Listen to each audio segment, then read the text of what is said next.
We began as a vision. We've become so much more. Today, from Yorkshire and London, the British Library cares for a living, breathing collection that grows every day, just like the knowledge it fuels.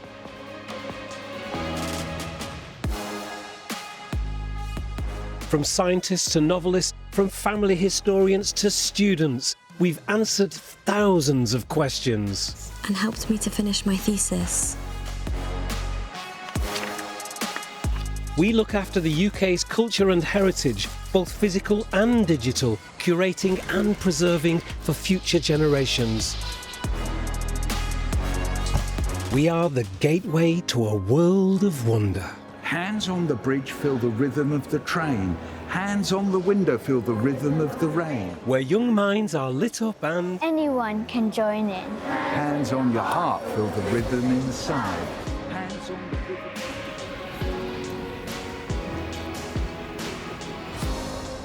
all across the UK, with the help of our library partners, we ignite imaginations and help new businesses to grow. We are international. The relationships we've built pave the way for the innovations of tomorrow. Our events and exhibitions inspire new discoveries and spark conversations. We are everyone's library, and together we're just getting started. British Library. Knowledge matters.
Thank you very much indeed. Lovely to see you all here, and greetings to everyone watching online. Welcome to the British Library. Welcome to the Piggott Theatre in the Knowledge Centre here.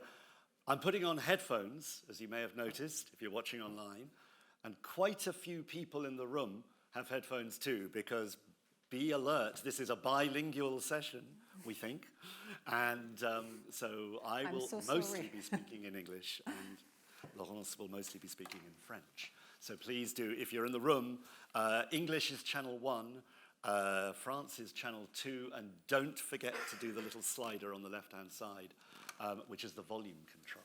So, preliminaries out of the way, a very, very warm welcome to this very special hour of conversation between myself, I'm Roly Keating, I'm Chief Executive at the British Library, and I couldn't be more thrilled to have with me my opposite number from Paris, from the Bibliothèque Nationale, Laurence Engel, who I can truly say is a true friend, both of the institution and it's become a real friendship over these recent years working together.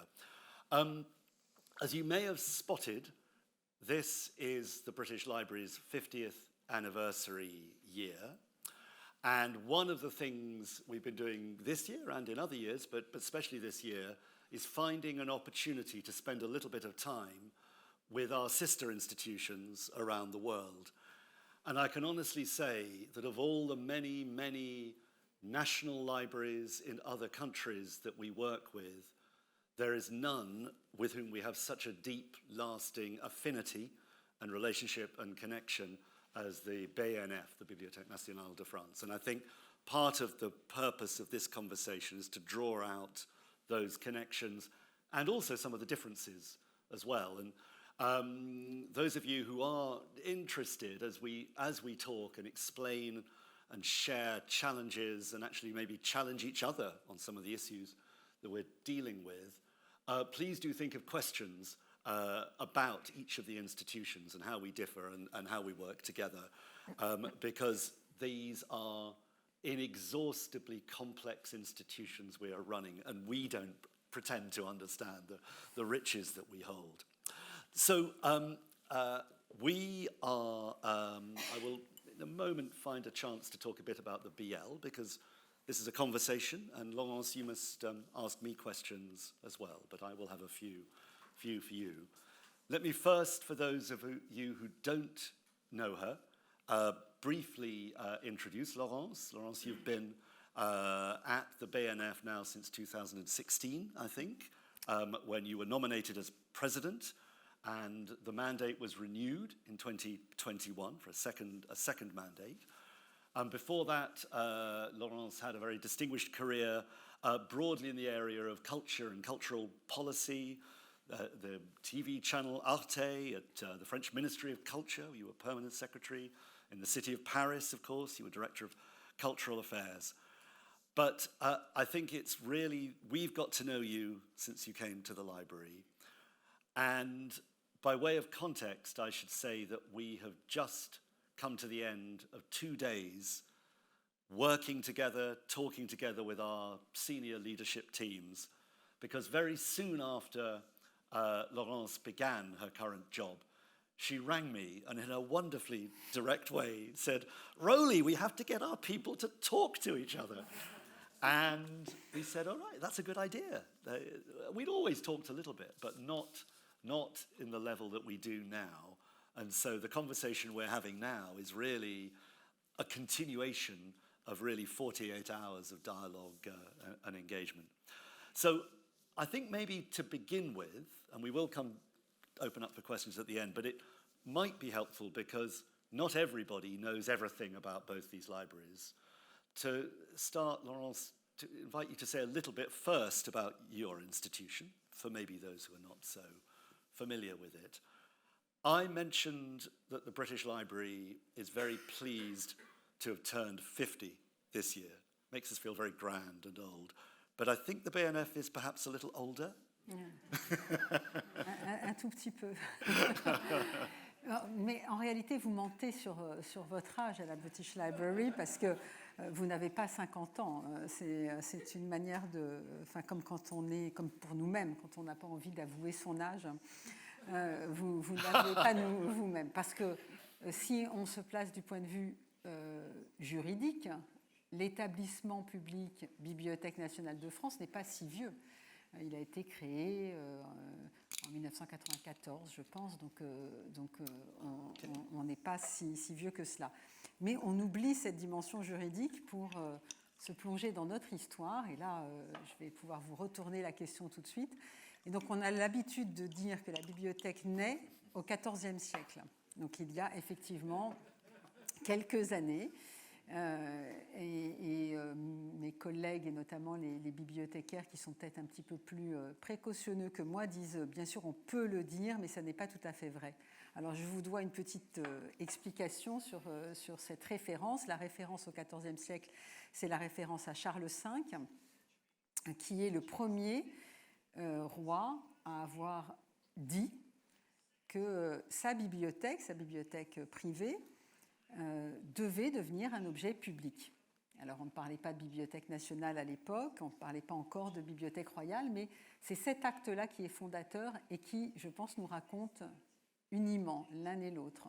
C'est cette idée qu'une collection d'objets issus d'abord de l'écriture, du patrimoine écrit, est un objet important pour l'histoire nationale et mérite d'avoir un statut qui n'est pas un statut privé. La troisième génération après Charles V, la bibliothèque du roi a été vendue, ce qu'on ne peut plus faire aujourd'hui. Et donc, en réalité, on a assez peu de livres. On en a pas mal quand même, quelques-uns. Et on est en train d'essayer d'en acheter un pour la première fois depuis plusieurs décennies, qui a appartenu à la bibliothèque de Charles V. Mais c'est quand même symboliquement le début de notre histoire. Voilà pourquoi on dit qu'on commence au XIVe siècle. Le vrai début de la Bibliothèque nationale de France, c'est François Ier, c'est l'invention du dépôt légal, c'est déjà assez ancien, c'est 1537. Donc ça nous donne une certaine perspective. Et là, c'est ce qui fonde, je pense, toutes les bibliothèques nationales. C'est-à-dire le fait qu'à la bibliothèque vient tout objet édité, imprimé. D'abord les livres, mais pas seulement les livres, puisque le dépôt légal s'applique à toutes sortes de documents. Voilà peut-être ce que je peux dire. Un mot encore qui nous différencie, je crois, et ça m'intéresse là aussi d'avoir la vision de la British Library, c'est que la bibliothèque, le fondement patrimonial de la Bibliothèque nationale de France, c'est cette bibliothèque royale, Charles V, puis le dépôt légal, François Ier, mais c'est aussi le trésor, les trésors royaux ou le trésor royal. Donc c'est dès le début des objets et pas seulement des livres, c'est-à-dire les monnaies, les médailles et toute une série d'objets précieux qui sont dans le trésor du roi et qui sont liés historiquement à la bibliothèque. Donc on a toujours eu, vous le voyez dans les images du musée, autre chose que les livres et avant que le dépôt légal ne s'applique à d'autres choses que le livre.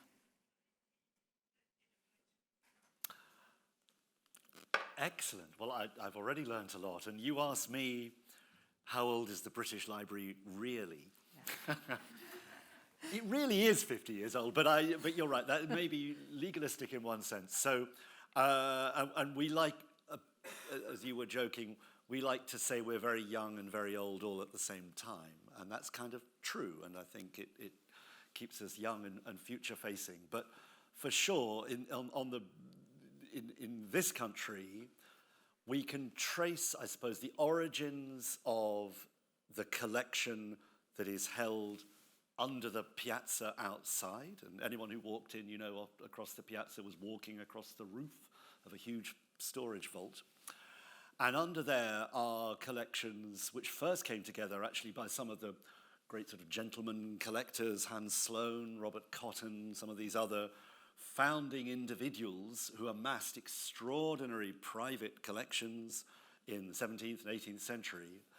And many of those were then donated to the then brand new British Museum in the mid-18th century. And that, of course, ultimately created the great round reading room in Bloomsbury. And the museum became the de facto national library.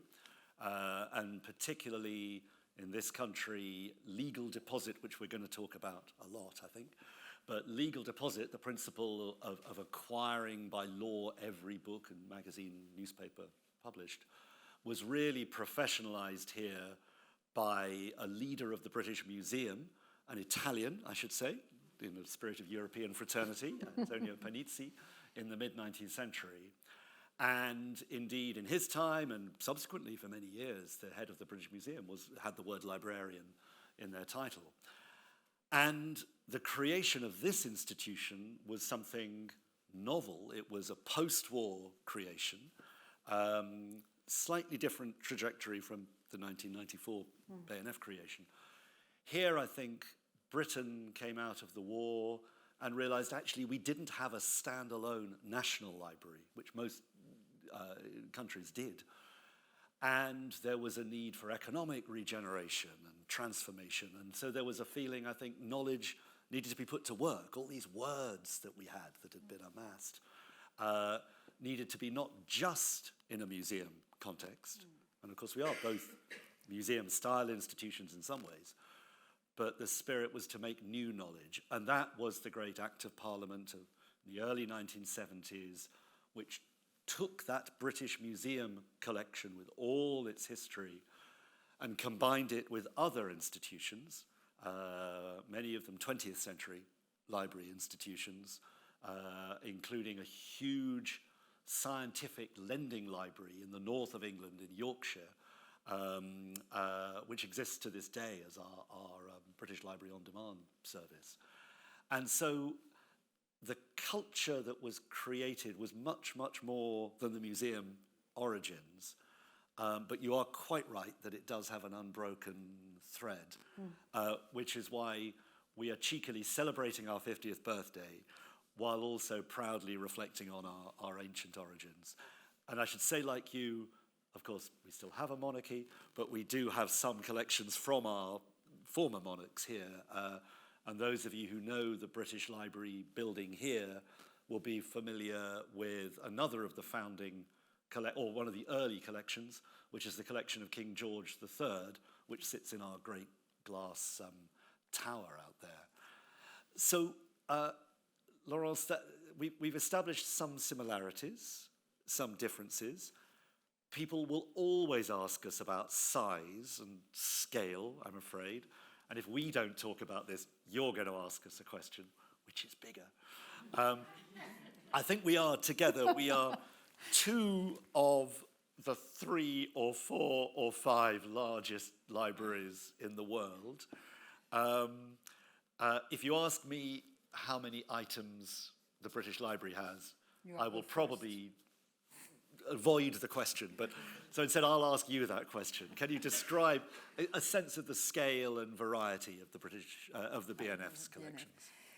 Le film qu'on a vu sur la British Library, nous pourrions vraiment le reprendre mot pour mot.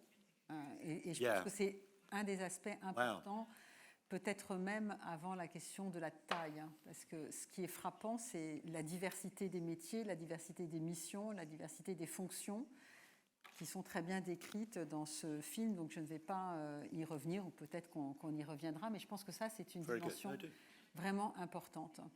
Parce que Roly l'a dit, on essaye de remonter le temps. Est-ce qu'on est vieux? Est-ce qu'on est jeune?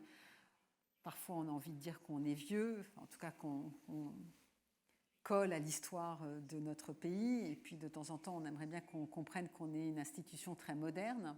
Et c'est ça qui est particulier dans nos bibliothèques, nos 2 bibliothèques, comme dans toutes les bibliothèques. Mais peut-être que ce qu'on a en commun de plus fort, c'est la diversité de ces collections, en lien avec l'histoire de nos 2 pays. On insiste sur la dimension internationale, on insiste sur la dimension, la profondeur historique. C'est vraiment lié à l'histoire de nos 2 pays. Et alors, c'est peut-être nous, on dit une des 3 plus grandes, on s'arrête à 3. Donc, pour lever le doute, c'est la France, l'Angleterre et les États-Unis. Alors, régulièrement, on me dit, mais en réalité, il y a de très, très importantes, très, très grosses bibliothèques, notamment en Asie, avec des collections extraordinaires, mais des collections qui sont asiatiques et qui sont avant tout asiatiques, ce qui n'est pas le cas de nos deux bibliothèques, et ça, c'est vraiment très particulier.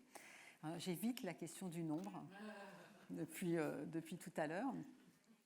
Nous, on annonce 40 millions de documents. C'est beaucoup moins qu'à la British Library.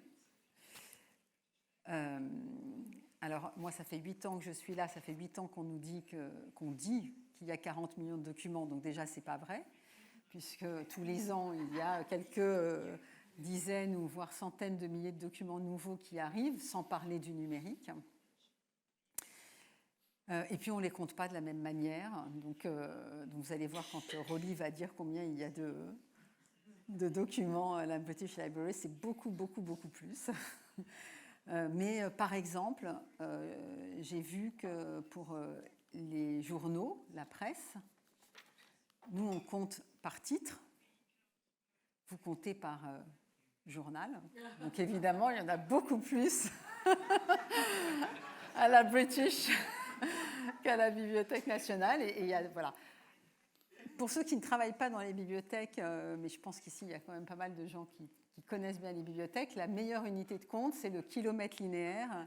Ça dit beaucoup de l'importance de ces collections. Donc, on compte en kilomètres. Et donc, on est probablement un petit peu plus petit que la British, puisque nous, on dit qu'on a environ 600 kilomètres linéaires. Vous en avez plus, je crois. Donc voilà. Mais c'est très important. Ça, c'est ce qu'il faut retenir.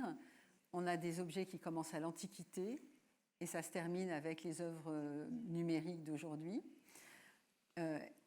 Donc la profondeur historique et la diversité de la nature des objets. Parce que le dépôt légal s'applique à tout. Alors là, on a sans doute des petites différences. Il y a des différences institutionnelles, mais le livre, la presse, la photographie, la vidéo, le jeu vidéo, les estampes, les partitions, les globes, les cartes, et puis jusqu'au web. Aujourd'hui, donc c'est absolument phénoménal, et cette diversité, elle est très forte. Et puis, il y a la diversité volontaire ou involontaire, celle qui est liée à l'histoire, l'Empire français, l'Empire britannique, donc les colonies, les anciennes colonies, les relations diplomatiques, les guerres, et puis les achats aussi. Donc la volonté d'avoir une dimension internationale. Je suis très très bavarde, hein, donc il faut que Roly arrête. Mais je donne un seul exemple, puisqu'on est ici et qu'on a eu le très grand honneur d'accueillir la reine d'Angleterre quand elle est venue pour la rencontre d'État en France, donc il y a quelques semaines, et comme il y avait assez peu de temps, on ne pouvait pas lui présenter beaucoup de choses, mais on avait choisi quelques documents qui pouvaient raconter l'histoire franco-britannique. Et parmi eux, The First Folio de Shakespeare, donc 1623, et qui a été acheté par la bibliothèque au XIXe siècle, en 1840, avec la volonté d'avoir dans les collections un exemple ou une vision de la littérature mondiale, donc anglaise, et donc l'achat du first, du second, du third and du fourth folio of Shakespeare, as an example. It's fascinating. Yes, and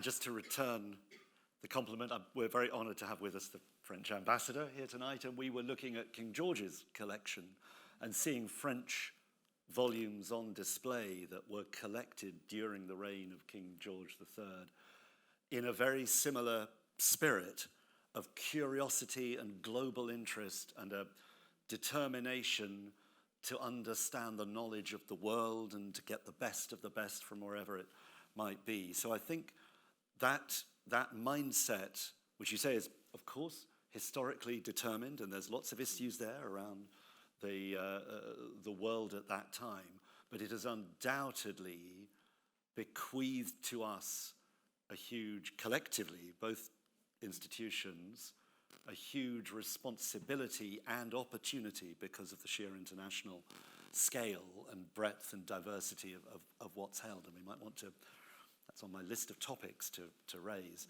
But we're going to have to get this question of numbers out of the way, just because done.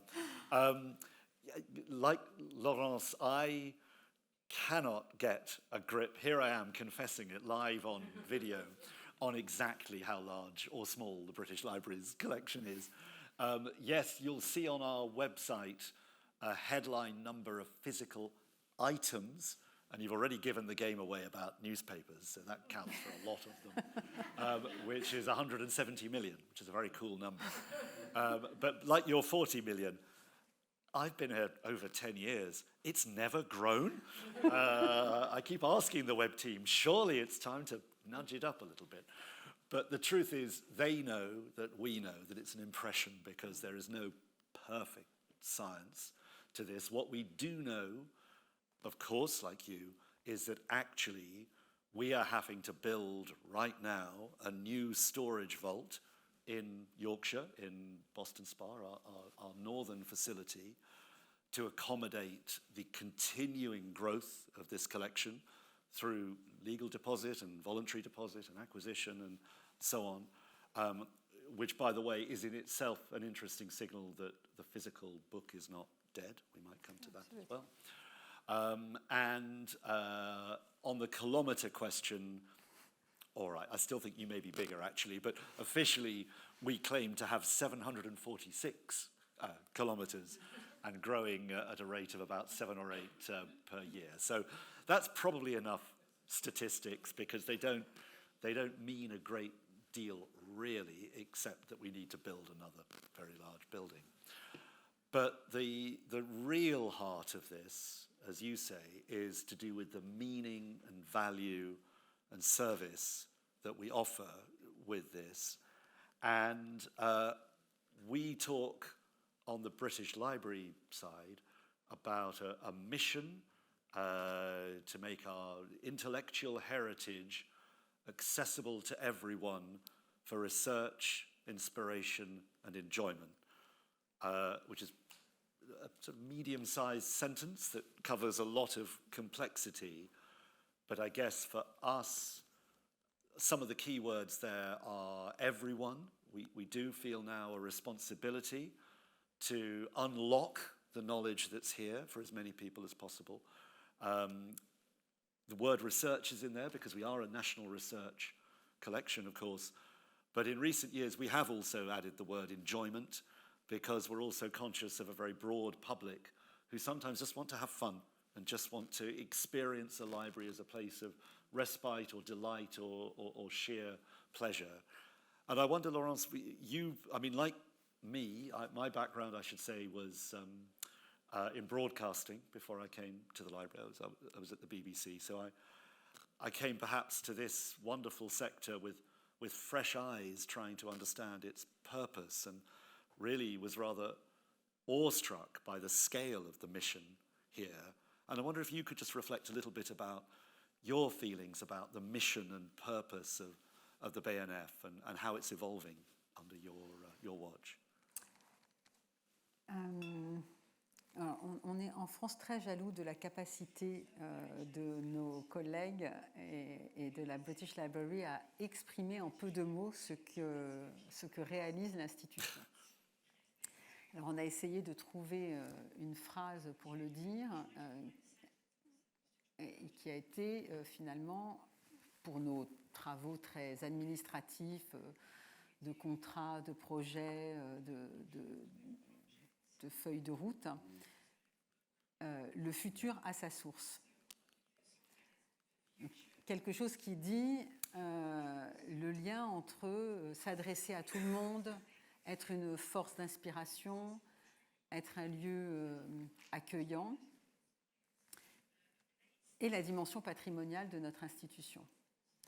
Je pense que c'est vraiment là-dessus qu'il nous faut travailler, bien sûr, parce que c'est l'objectif qu'on poursuit, et qu'il nous faut faire valoir la spécificité de ce qu'est une bibliothèque et de ce qu'est une bibliothèque nationale. On évoquait tout à l'heure la dimension muséale de nos collections. On en reparlera sans doute tout à l'heure. On a ouvert un nouveau musée et on en est très fiers.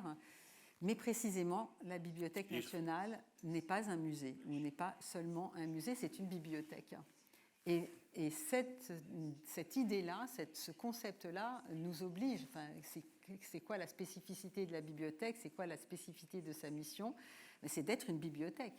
Donc, pratiquement comme n'importe quelle bibliothèque. Ce n'est pas tout à fait vrai, mais quand même, il y a aussi ça. C'est un endroit où on vient pour travailler, pour trouver une force d'inspiration, pour trouver des sources et des ressources, pour aller de l'avant de manière naturelle, de manière simple, parce qu'une bibliothèque, c'est par construction ouvert à tous. Encore une fois, les bibliothèques nationales, ça n'est pas exactement vrai. Ce sont des bibliothèques qui ont à voir avec l'histoire de leur pays. Ce sont des bibliothèques de recherche qui ont des espaces qui sont réservés aux chercheurs. Donc ça n'est pas seulement une bibliothèque privée, mais je pense qu'on a ça dans notre ADN, et en tout cas moi c'est ça qui me frappe le plus. Ça fait que c'est impossible de l'expliquer en peu de mots, mais c'est tout de même ça qui est notre mission première, de tenir bon dans cette relation entre le passé, notre histoire, la mémoire, et ce à quoi tout cela sert aujourd'hui. D'être toujours dans cet équilibre entre le patrimoine et la modernité la plus grande, par définition, puisqu'on doit accueillir les œuvres les plus contemporaines, donc les techniques de production les plus contemporaines. Ça fait de nous des géants du numérique. Mais voilà, de tenir cela. J'ai aussi travaillé moins que Roly dans le domaine de l'audiovisuel. Ça n'est pas aussi vrai dans l'audiovisuel. Donc peut-être que oui, on avait chevillé au corps l'idée de la transmission, de l'utilité aujourd'hui, mais dans les bibliothèques, c'est très vivant aussi, ça existe fortement, et avec cette responsabilité du point de vue de la mémoire qui est très particulière. definitely. Yeah, no, I mean, two words I picked up there. You talk about living, and one of our great phrases with our recent strategy was living knowledge.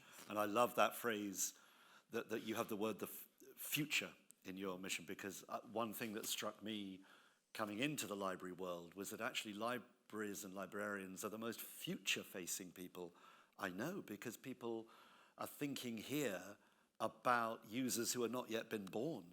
And we can only do what we do here because of good choices made by curators and librarians 100, 200 years ago. And that can lead to extraordinary things in the here and now. You've talked about your new wonderful museum. That, I should say, I don't know how many people in the room have visited the recently reopened Richelieu site of the BNF in Paris, but not that many, please. The railway train is just there. It is truly spectacular, and in a way, it's a reimagining of one of the historic buildings of the BNF.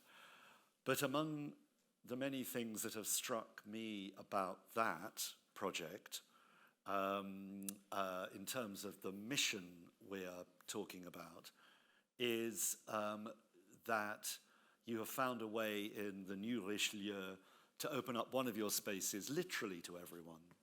No reader pass required. Anyone can come in. Young, old, families, children. There are bande dessinée comics on display and usable. And already we were hearing just today that's changed your institution. You're opening up to new audiences. And we too, in different ways, almost ever since we put that word everyone into our mission, we've been trying to find our version of that. Maybe more open study spaces here, but also partnering in our case with public libraries more and more around the country to find a way to share exhibitions in innovative or different ways with friends in the library sector. And of course in the digital space as well. And it might be interesting just to reflect on some of those emerging changes and challenges to diversify and open up.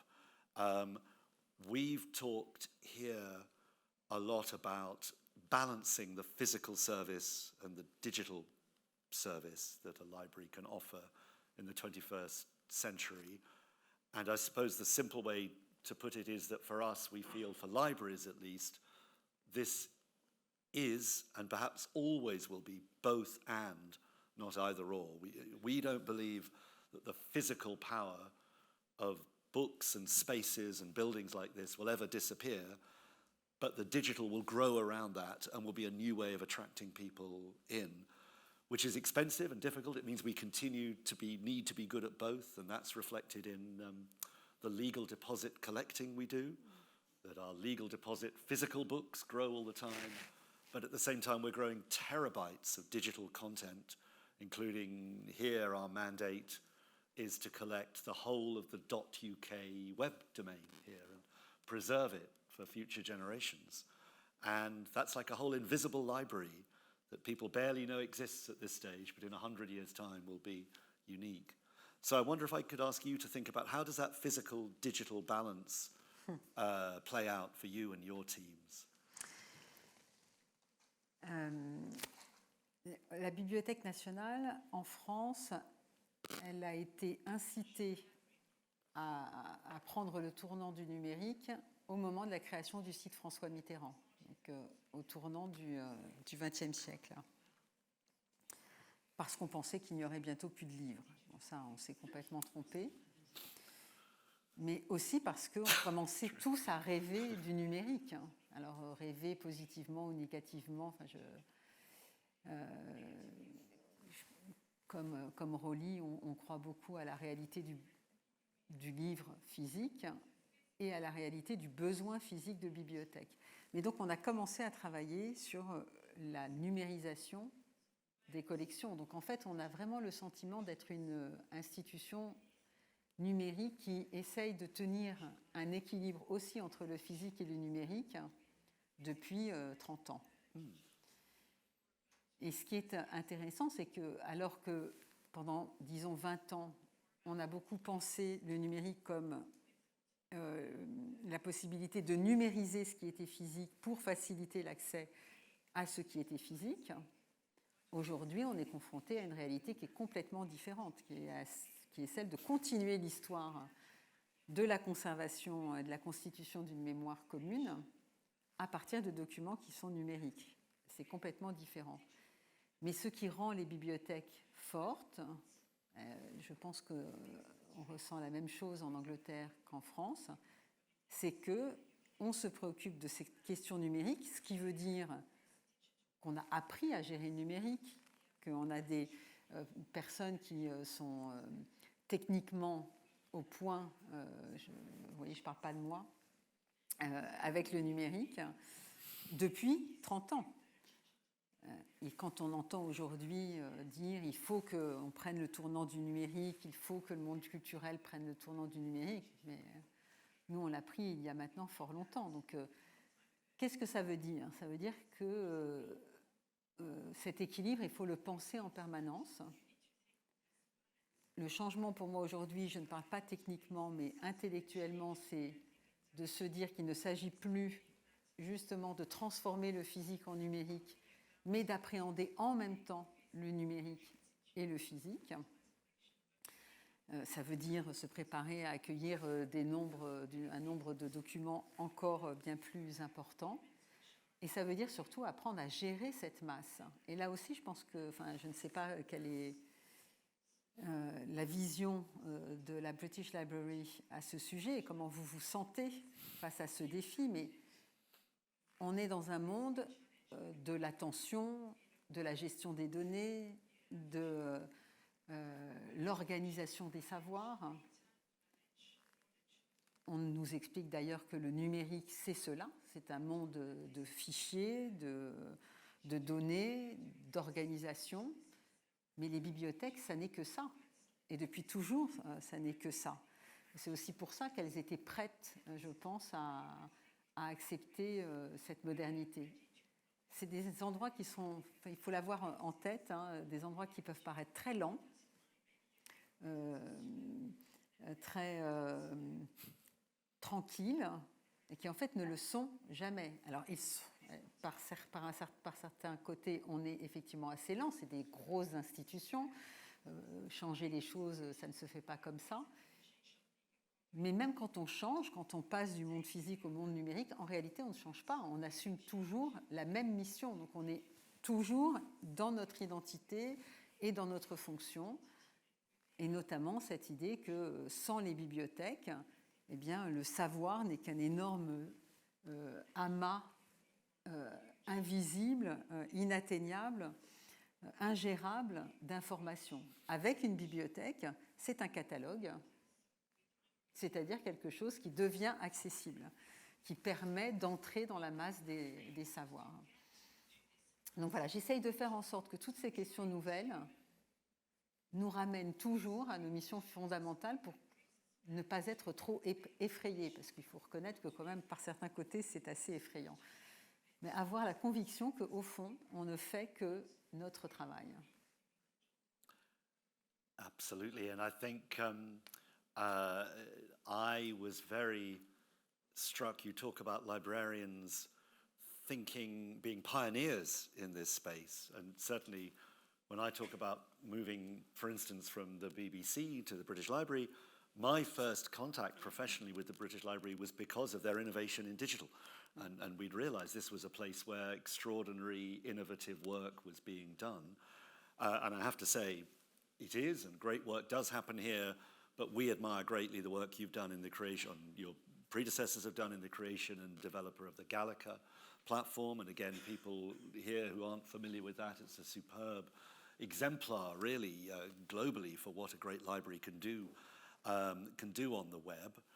And it really is fueled by those very distinctive library values you were talking about. When I took up this job, I was quite struck by a few people who did say to me, why are you doing that? Why would anyone need libraries? Because we all have a mobile phone screen now. But what has been interesting is that actually the more we digitize our collections, the longer the queue to get in the building seems to be, because it stimulates more ideas. The digital world promotes and expands the range of what we can do. It can generate new discoveries through technology. We were just looking at one of our Magna Carta copies here, which is illegible to the naked eye, but only in the last 10 years we've been able to read it again, because we can penetrate through the dirt of ages and find the missing text. So technology is a constant friend and ally in these institutions if we get it right. But perhaps before I open to questions, we should be honest about some of the things we've been talking about over these past few days, because I would say almost every other debate or discussion we've had, and certainly some of the most difficult ones, have been where between us we've been discussing artificial intelligence and the latest turn of the wheel in the digital revolution, which in the last year or so has made us all think about extraordinary possibilities to improve the ease of discovery of our collections, the sheer conversational power of ChatGPT or whatever it might be to help make discovery that much easier, but also perhaps a challenge around trust and authenticity, because we are both, I think, institutions of knowledge where a huge premium is placed on trust, and that libraries are the source, if not accurate in ourselves, then helping you find your way to accurate answers. And the world of AI, and particularly as it bleeds into disinformation, is threatening, I think, to that. So, I mean, Laurence, you have been challenging us brilliantly to think about these matters for a couple of years now, and I think it might be interesting for people here to hear a little bit about how the BNF is tackling these difficult questions. Alors, comme pour le numérique, je pense que l'objectif, mais Roly, tu l'as parfaitement dit, il faut jouer un rôle. Nos institutions peuvent aussi jouer un rôle pour faire en sorte que cette nouvelle technologie ne soit pas appréhendée seulement comme quelque chose qui s'impose à nous, qui puisse faire peur, et qui soit au regard de la vérité ou d'un certain nombre de principes éthiques effrayants. Donc on continue de jouer un rôle de confiance avec ces nouvelles technologies parce qu'on peut les maîtriser et parce qu'elles nous sont utiles. Donc ça, je pense que c'est une chose importante. Et puis, l'autre chose que tu as dit aussi, c'est que les révolutions technologiques, elles ne s'arrêtent jamais et on a toujours à les appréhender. Donc, il vaut mieux qu'on les prenne en charge plutôt que de se laisser submerger par elles.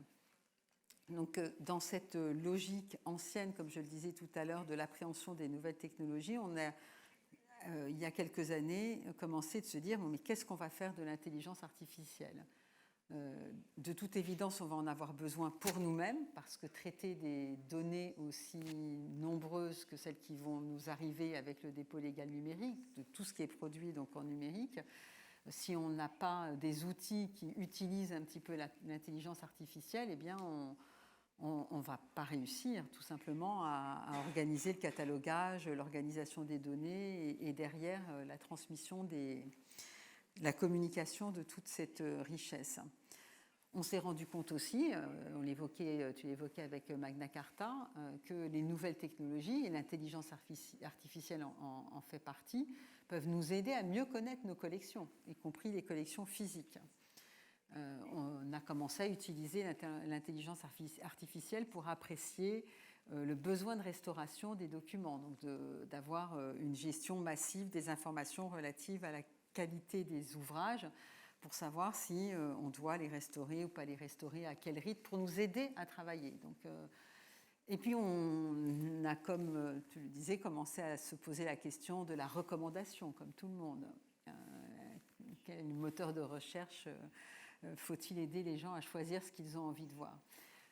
Donc on s'est dit, c'est des sujets qui sont compliqués, pour lesquels on n'a pas tous les savoirs, on aura besoin de travailler avec d'autres que nous.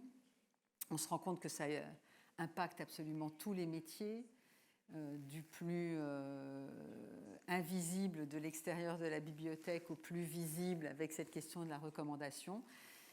Essayons d'organiser un petit peu le travail. Ce n'est que cela qu'on a fait, mais effectivement, avec ce souci d'en parler avec tous nos collègues, donc on s'est donné une feuille de route, intelligence artificielle, donc on essaie d'organiser le rythme avec lequel on va appréhender tout cela en essayant d'en avoir une vision la plus large possible, puisque, encore une fois, ça concerne nos métiers, nos missions à tous les niveaux, en essayant de s'obliger à faire en sorte que de plus en plus de personnel de la bibliothèque soient formés, conscients de ces enjeux, en essayant de monter des projets avec des collègues ou avec des entreprises, et en essayant d'attirer aussi les chercheurs qui travaillent sur l'intelligence artificielle.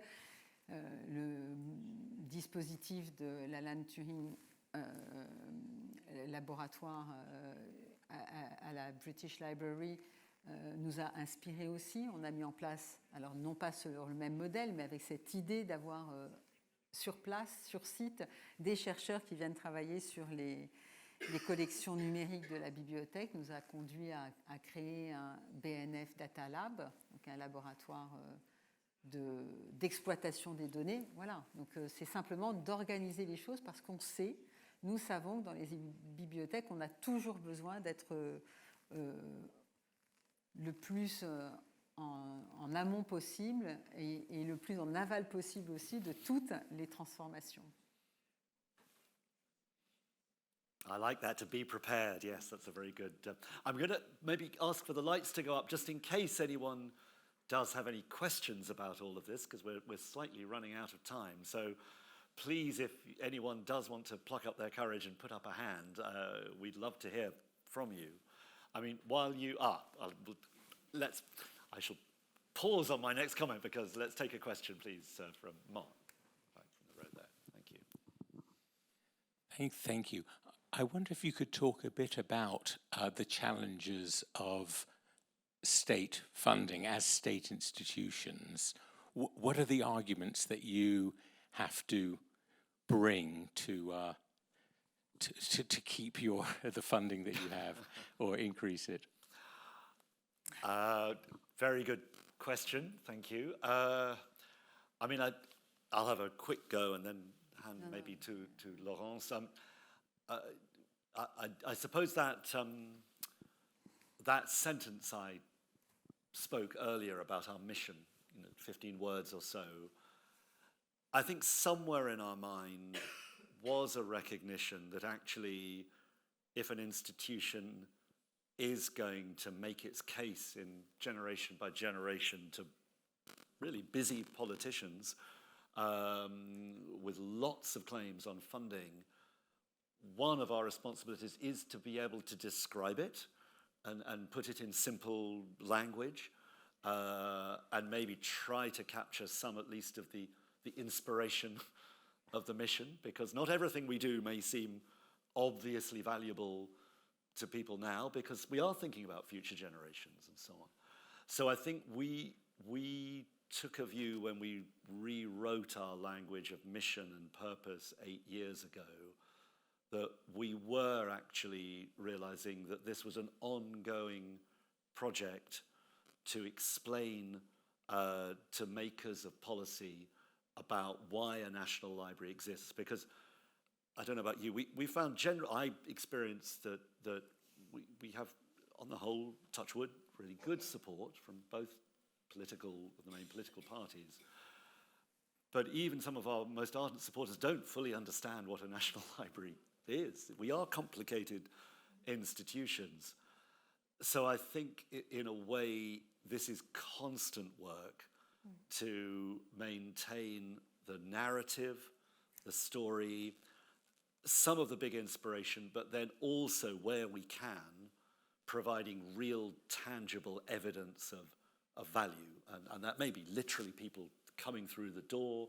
It may be the number of hits on the website, or in our case, one of our, which is like more distinctive to the British Library, is the work we do to support innovation in businesses, small businesses, and through the public library network, and trying to ensure that with our public library partners, we can show at least one instance where that economic vision of a national library is really paying off in terms of new businesses, new jobs, and so on. But Laurence.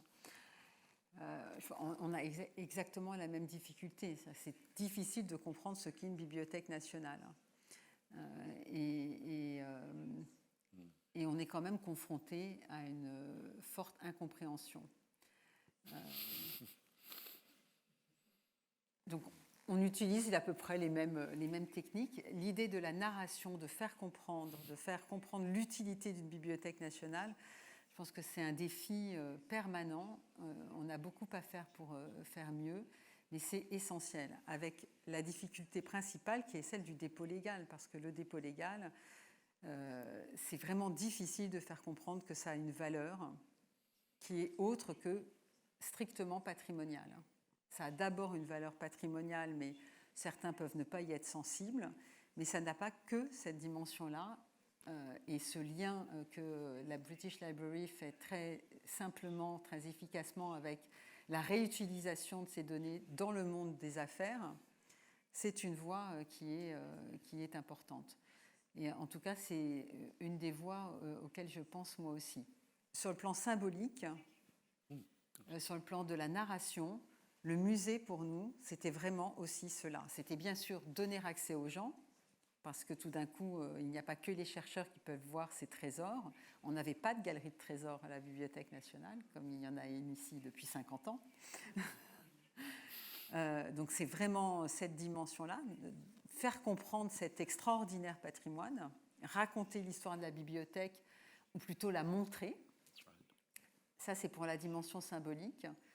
Mais expliquer que cet investissement que réalise l'État, et que seul l'État peut réaliser, parce qu'il n'y a pas de rentabilité immédiate au dépôt légal, il faut le raconter parce qu'on met, alors pour ce qui nous concerne, Gallica au service de toutes les bibliothèques partout en France, mais tous ensemble, parce que quand on catalogue, c'est des choses très techniques, pas du tout glamour, comme vous dites, mais quand on produit des données, quand on catalogue les informations dans les bibliothèques nationales, eh bien, toutes les autres bibliothèques l'utilisent et toutes les autres bibliothèques dans le monde l'utilisent parce qu'on se partage le travail.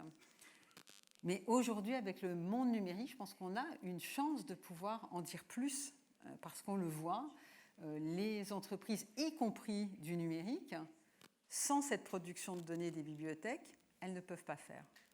Donc, elles viennent chercher les informations chez nous, parce que pour utiliser ces données ou pour expérimenter de nouveaux outils, de nouvelles applications, elles ont besoin de jeux de données. Qui peut produire un jeu de données exploitable dans le monde du numérique? Les bibliothèques nationales.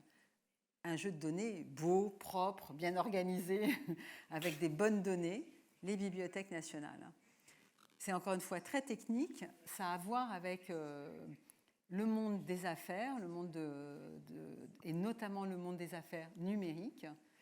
Et vraiment, les bibliothèques nationales, sans elles, on ne peut rien faire. En France, on parle aujourd'hui tous les jours de souveraineté numérique. On parle tous les jours de découvrabilité des œuvres francophones. Sans une bibliothèque nationale, c'est impossible. Donc, à nous de le faire savoir. Very good. You're just reminding me with the question and the answer that certainly one of the culture ministers, very good minister in all sorts of ways, but I remember having my first meeting with them, and they did say, do you really collect all the books published? What, even the bad ones? and it was kind of, it was a value for money question, of course, but it was a good provocation because it forced me to say absolutely the bad ones. Partly because it's not for me to judge the bad ones and the good ones. Yes. It's not for our generation to. And equally, it goes back to your point about the power of legal deposit unlike, say, a museum, which is endlessly making selections of the best, there is a glorious, non-judgmental democracy about the way national libraries collect and preserve, which is everything that a society chooses to freely publish, whether by the standards of the day, good, bad, indifferent, irrelevant. And luckily I could, in response, explain that in our reading rooms right now, and in our Humanities 1 reading room, people are not really ordering up, classic Thomas Hardy novels, because those are familiar and known. But it's the ephemera, it's the rather low-grade magazines, it's the adverts, it's the apparent trivia, which has that crucial detail that teaches us something about the past that we wouldn't otherwise know. So I think there are different ways, but it always comes down to storytelling and example. Il n'y a pas de démocratie sans mémoire. Yes, very good. Well, look, we're overrunning our time because we said we would. There's probably time for one more question if anyone has any other comments or remarks. But if not, I think I'm probably going to conclude by saying that, Laurence, what you have achieved for your institution is simply remarkable. And seriously, for those who have not yet made it to see what's been happening in the center of Paris now, and 700,000 people, is it, who come to visit this year to a space that was simply closed off to the public previously. I think it's been an inspiration for us over these past 2 days to remember that I think we're on a good track. We've learned from you. I hope occasionally you learn from us. Often. But in a way, more importantly, what events like this and days like this teach us is that this is a shared global mission. And I was hinting earlier that a time when actually sometimes there are forces that cause divisions between people and nations. Actually, libraries are one of the ways in which actually we can stay together and have a common cause. But Laurence, I don't know if you have any final thoughts on these themes before we close. Alors, peut-être revenir sur cette dimension internationale des bibliothèques dans une approche fraternelle, pacifiée. Les bibliothèques travaillent toujours ensemble à l'échelle internationale. Et ça, c'est vraiment remarquable. C'est cette volonté commune de produire ensemble et de transmettre ensemble. On apprend beaucoup de la British Library à Paris aussi. Okay. Toujours. Oh. Et puis on partage les mêmes objectifs et les mêmes envies. Donc on a hâte de voir les nouveaux espaces de la British Library bientôt. Thank you. Ladies and gentlemen, I wonder if you could put your hands together to celebrate Laurence Engel. Thank you. Merci beaucoup.